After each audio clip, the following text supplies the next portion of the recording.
All right, welcome to another episode of Puny Couch. Today's guests are Dead Air and the Dial Tones. Thanks for coming on. Thanks for having us. And You guys- thanks for the coffee, too. That was really Oh, yeah, nice. delicious coffee. Of course. You guys got a cool vibe, whereas like you got like this punk rock attitude, sort of like these unapologetic rants with the lead vocals from Katie. I guess my question is, like, how much of that is like improvised off the cuff, like every time, or how much is like consistent? Like the melodies or just even the lyrics? It sounds like it can kind of go either way. Yeah, oh man, like it's mostly all improv, but over time we've been Could we get putting the amps off? containers Sorry. on it, you know?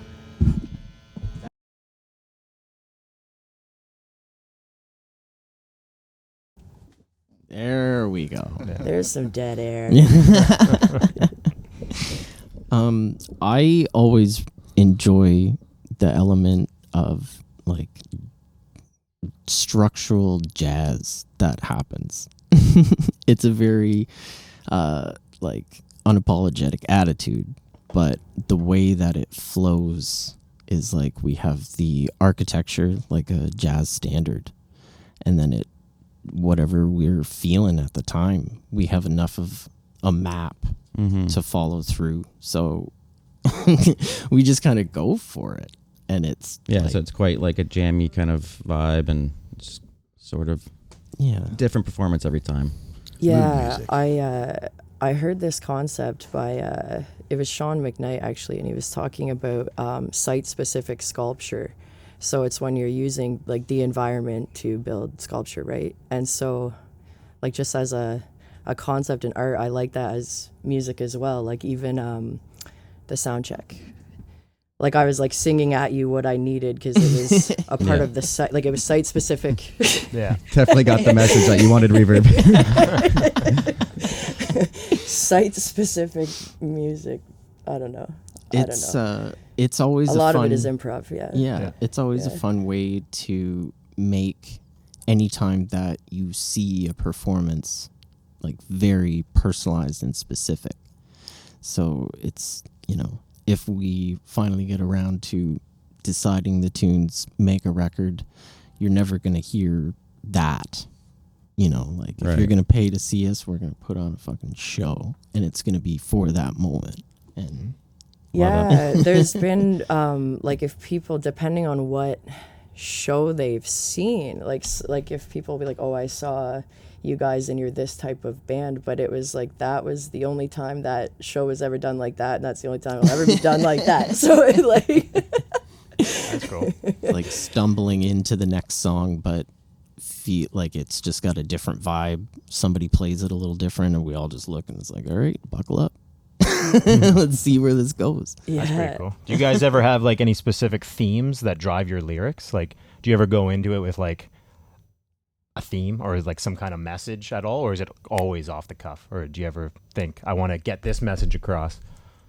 The stuff that was like specific, like I like wrote it and repeated it, a lot of that would come out if like at the time I would just be improv like whatever on a guitar or keyboard and would just kind of like let things flow out. So there's definitely like looking back, you can see what I was in at the time, like mentally, like it was pretty I don't know, like into the whatever emotional state. Like there were times when really all I had was like making sounds to make myself not feel like crazy. Like music's like very therapeutic, right? So times if like there was loss in my life, there was anger in my life, there was lust in my life, anger at what I was seeing politically, anger at what I'm seeing around me, anger at self, like inner conflict. But I would try to make it abstract enough because like the vulnerability piece as well. So I don't. Yeah, I'm glad that there's a lot of heavy lifting for lyrics that I don't I don't have to do, because it's a big responsibility, and it is a very vulnerable process. Like, do you run with all the lyrics, Katie?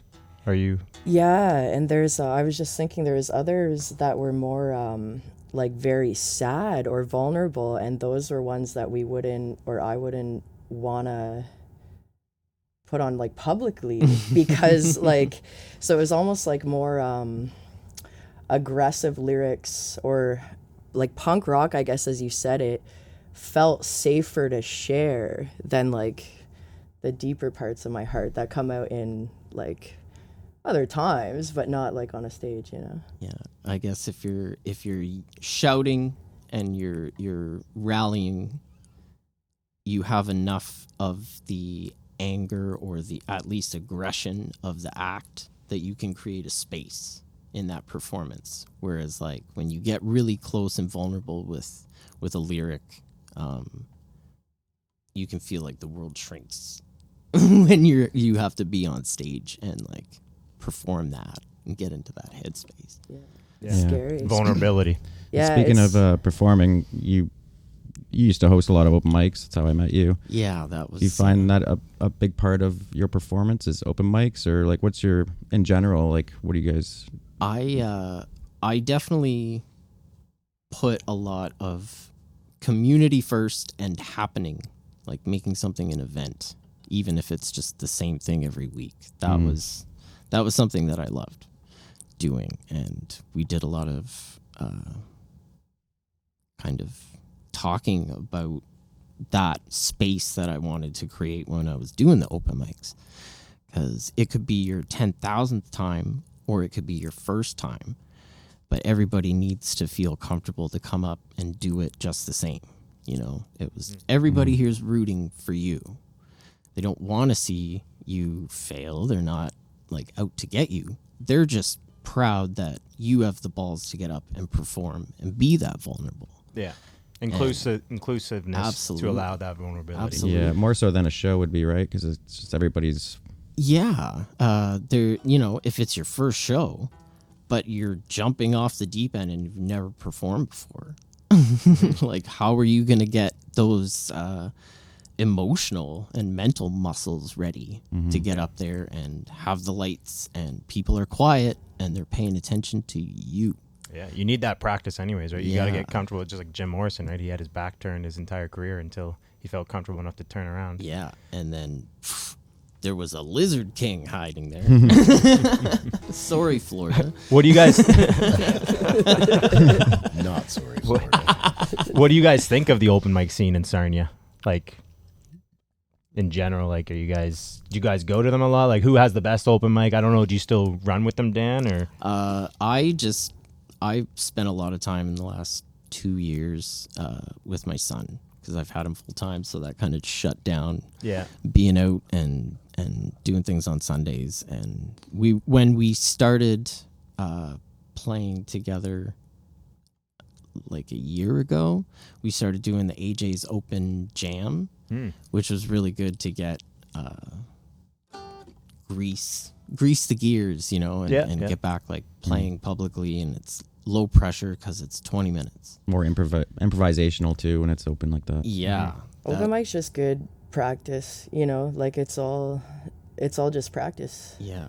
It's really like good. like that they're- everything is like practice when you're when you're figuring out like I don't know. Sorry to interject that, but I was just thinking like this like as a project, like Dead Air, like as a musical project was never even really meant to like be a band, like like you know what I mean, like Yeah. we It's were just an like experience. well, we were just like jamming, and I had a solo set that got canceled from like just due to weather. It was and the then tornado. The tornado. Yeah. Yeah. So then, since that time and the rescheduling for that event due to the tornado, Dan and Kyle and I had jammed once.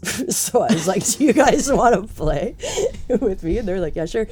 And then we got asked to play a show, and then that made like other shows happen. 'Cause Mods And- was there. And I thought that it was like a conspiracy at the beginning. I'm like, this is like literally like just being made up as we go. But it's like, Yeah, there was never. Like people are falling for it. Like There they was think we're never a real push. band. Yeah, we tricked you. Gotcha. Just like me learning how to play guitar. Pull off masks and we're the same boring guy in his 50s. Just like, yeah, it's been a joke the whole time. Gotcha. That's funny. And then with that, I assume, and that kind of builds like that snowball almost, right? Where you can keep playing and playing and playing. Do you guys plan on like playing like out of town? Do you guys do that right now, or are you guys geared up for that? We've A couple London gigs. yeah, a couple I missed London the last shows. London gig, but Yeah, the Richmond Tavern. yeah, that's a really nice room. Yeah, it's a cool spot. Yeah, we've got one more show at Mods coming up, and then yeah, it's usually I don't know how many shows on average we play. Like, what do you think, Kyle? On average, like since we've started. Yearly? Yeah, 20 shows a year, maybe? yeah, and then just dink around at open mics, like just stupid.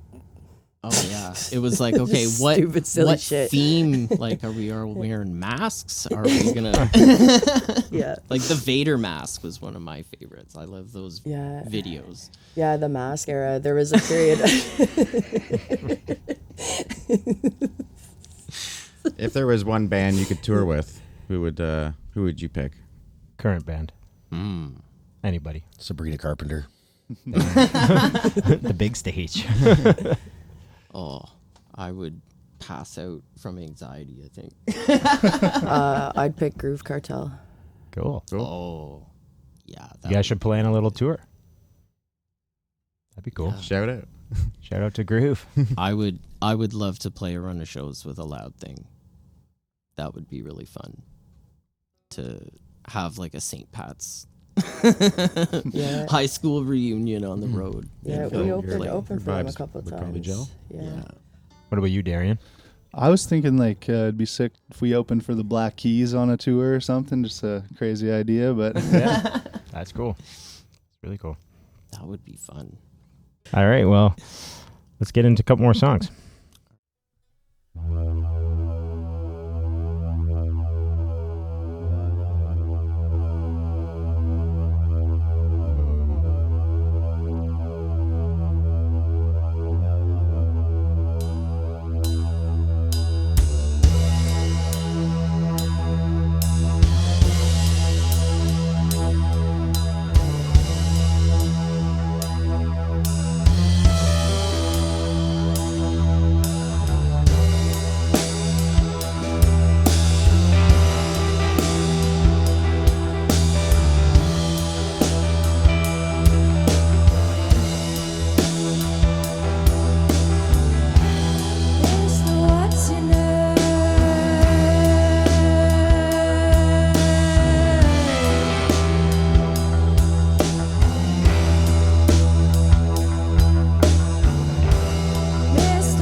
chasing fame.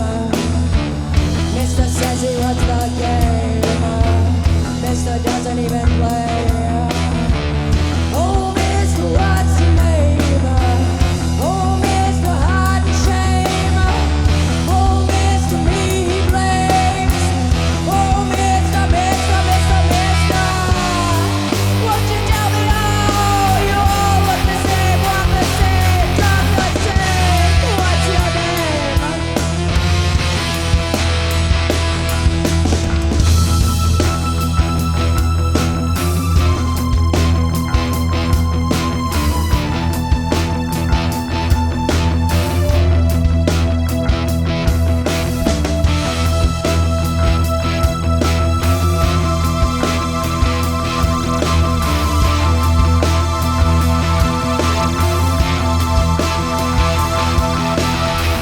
Mister, won't you tell me your name? Mister, you look the same, act the same, talk the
Well, I think I can see your music getting well received in like an underground scene. You guys kind of give off that like New York 1950 Studio 54 kind of vibes, like with like the Velvet Underground meets like the Stooges. That's what I'm really hearing from you guys. It's really cool. I'm just curious, what influences your style? Let's start with you, Kyle. Well, I've always been a big fan of punk rock. Also been a big fan of blues, jazz, rock, a little bit of country, I guess. Well, I guess I'm just a big music fan. I don't know. I'm influenced by everything. What would be like your favorite blues artist? Oh, geez. My favorite blues are, I just like John Spencer. He's really crazy. Fuck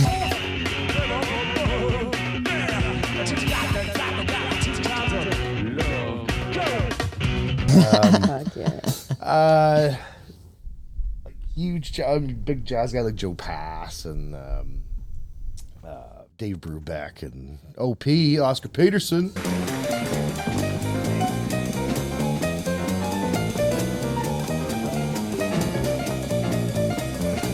Yeah. No, I'm all over the map. I just gotta grab everything that I can, and I gotta learn what I can from what I know, and I gonna crumple it up in a big ball and just put it out there. It's awesome. Cool. What about you, Darian? Yeah, I definitely come from like a punk, post-hardcore, metal type background. I've been in a couple of those kind of bands. A few of my favorites are like Chiodos.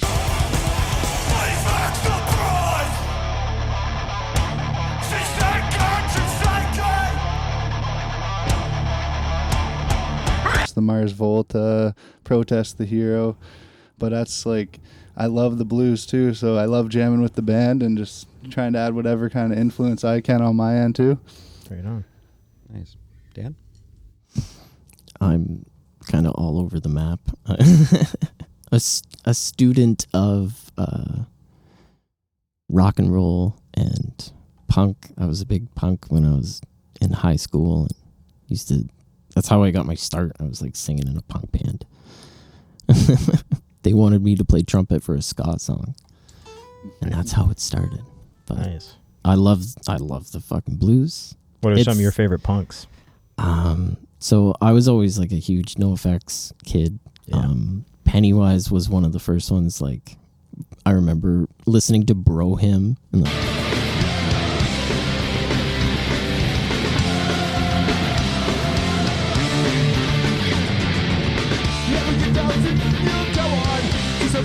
having a moment. Yeah, that's Operation skate punk. Ivy. Yeah, that That skate was- punk era. Yeah, that late 80s, early 90s. And then I met a friend who like had like a record collection in 2000, and he was like had all these crazy hardcore albums like Spaz and shit like that, and I felt like my brain was gonna break. But it was just like, you can do anything. You can do anything, and somebody will like it if you're doing it like truthfully. So yeah, lots of classic rock, like Jimmy Page, Pink Floyd influences. Love Radiohead. Bluffed my way into jazz school. So got to learn how to write music and come back to a less refined expectation of just like, make it happening. Like, it doesn't matter if it's perfected and played in 16 different keys. Like, make it true, make it real. Don't be a robot, you know. It's a good art form. What about you, Katie? Similar to what Kyle and everyone's saying, really. I like funk and jazz and blues and rock and roll. Getting into more electronic stuff, hanging out with Kyle and Darian, and yeah. What kind of I electronic was stuff are you really, into these days? Well, just like learning how to make electronic music. Oh, okay. Yeah. But I guess like high school, I was very much classic rock. Before that, I was sorry, there's something in my throat. Before that, I really listened to a lot of jazz and blues and hip hop. I liked gospel music too, like soul. I loved like Joplin's voice a lot in high school. Like just, yeah, like honest, like just like from the guts kind of music, you know, across genres. Like, Right on. When yeah. it hits, you know. and it goes in the bank. Yeah, like I found like artists I love across any like genre, you know? Yeah, Mhm. for Yeah. sure. Back to that electronic stuff. Do you see that kind of going to be, you're going to bring that to in your guys' music? Is that like the next stage for you guys? Are you going to start dabbling in any of that kind of stuff? You say you're screwing around with it? Yeah, it'll make it to the band. Like anything that I'm danking around with, like I always just like be like, can we do this? And they're like, yeah, and it just like make it sound way better.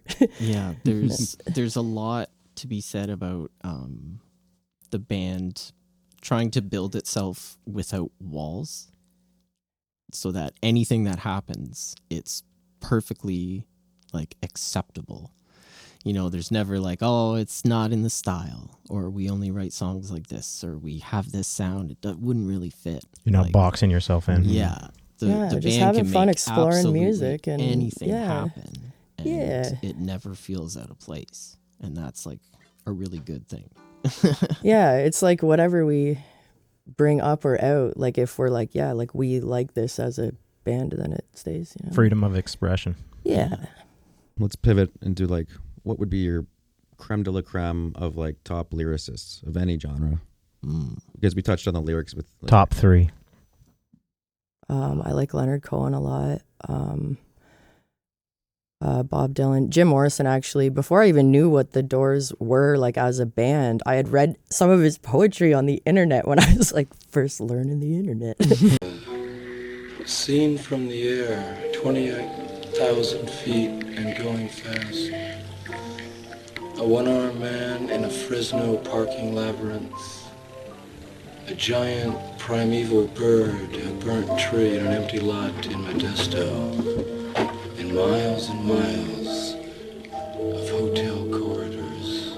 It's incredible. Yeah, that'd probably be my top 3, but they're like, that's a hard question too, because there's so many like amazing artists. But Yeah. Do you ever listen to Patti Smith, or do you know any of her poetry? Yeah, She's really good. yeah, I got hyper focused on the song Birdland last year. Too clearly, and he looked around, and there were no black ships in sight. There were no funeral cars. There was nothing except for him, the raven. And he fell on his knees, and he looked up and cried out, "No!" Listen to that probably like 200 times. Yeah. Cool. Yeah. What about you, Dan? I know writing, there was a big moment when I was really into the Mars Volta.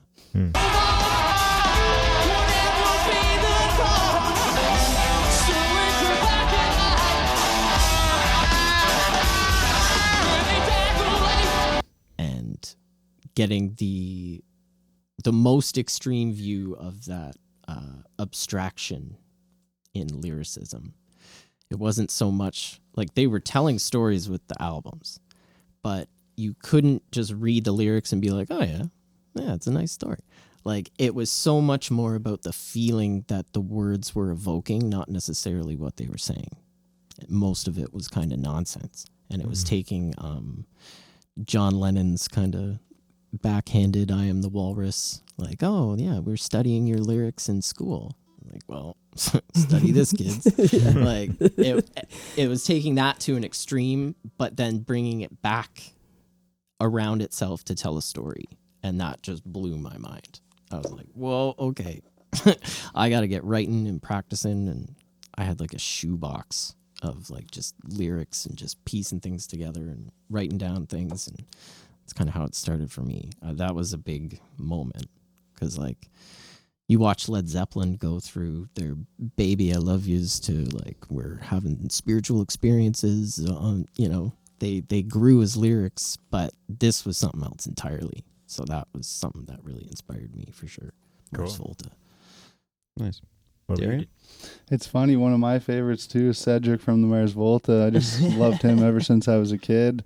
Lately, I've been really into Ollie Sykes, Bring Me the Horizon, and just Tom York from Radiohead. He's always been a really killer lyricist and vocalist.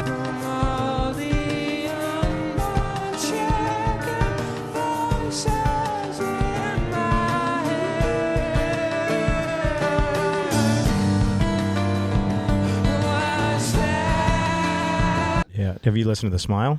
The Smile, I don't know. It's his new band. Oh, I don't think so. Him and the Him- guitar player. Yeah. Yeah, I'll him have and to check Johnny that Greenwood. out. Yeah, it's pretty That's cool. I think that's what they're kind of screwing with now. Nice. Definitely have Yeah. to check that out. I want one more album. Just give me one more. Radiohead tour. seems like the perfect band. I'm waiting for that Sphere in Vegas. I don't know if you've seen that. Like they have these Oh, yeah. grand shows at like the Sphere, but they seem like the perfect band to Or rock Tool. that place. Or Tool. Like Tool, yeah. I Wow. feel like it would be so cool to see a band like Radiohead or Tool Yeah. in a spot like that. Oh yeah. That'd be really cool. Yeah. What about you, Kyle? Who do Sabrina Carpenter? Oh, 100%.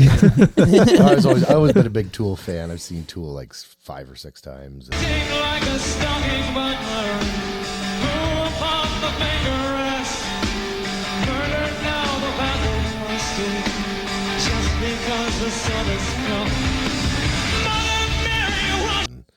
Radiohead. I grew up with Radiohead. Love Yeah. 'em.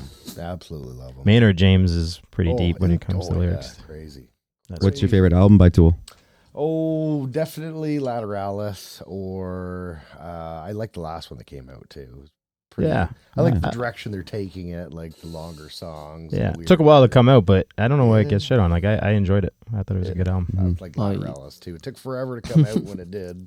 Yeah, They all do, though. Take 10 to 15 years to release an album. Like someone's gonna find a reason to feel disappointed with what they built up in their head.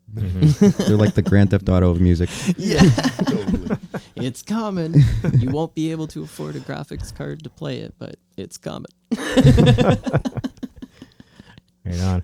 Do you guys got any big plans for 2026, or what should the people look forward to from you guys? We started recording some stuff with Alex Duzman, and we did 3 songs, but we're working on completing an album Cool. at some point. Awesome. How many tracks would be on that? Or are you guys still kind of in the works? Anywhere knows from what will. from none to 27. Is that Put out an album of silence. It's the dead air, baby. Art. Yeah, a triple record. is that being recorded here in Sarnia? The first 3 were, at Duzman's. Yeah, and then we've talked too about even just recording as a band, like between these 3, they'll produce and such. Yeah, being able Yeah. to just have a setup like this where you can isolate and rehearse and record. Like you never know what you're going to catch at any moment. Yeah. Having the live off the floor experience is just Yeah, we touched on that on another episode, but it's so true. Like you just get so much freedom with it, right? yeah. Not feeling like it's a time restraint. Yeah. Freedom of expression. That's what you Yeah. guys are all about. Yeah, so it's The theme of the episode. Yeah, it's not like trying to be like not answer the question, but a lot of times it really is. Like we have a lot of ideas and a lot of passions in different areas and ways to approach music. So sometimes like we will be planning to do something, but another project kind of Blows in with the just wind. like comes in and yeah. Yeah, sometimes you got to chase butterflies. Don't go chasing waterfalls. though. Yeah. We've already been warned. Do not chase butterflies off of waterfalls. I think that's the line to end here. Let's hear a couple more songs, guys. Really happy you guys came on. Yeah, thank you so much. Thanks for so having much. Thank you for Yeah. having us.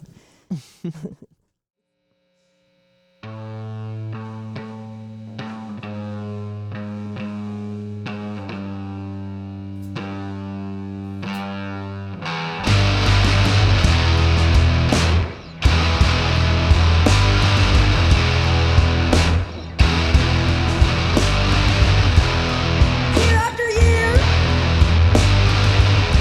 they fill you with fear. It's politically engineered.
You ever heard of my party, baby? Yeah, my party can save you. We'll take those things you hold dear, like that thing between your ears.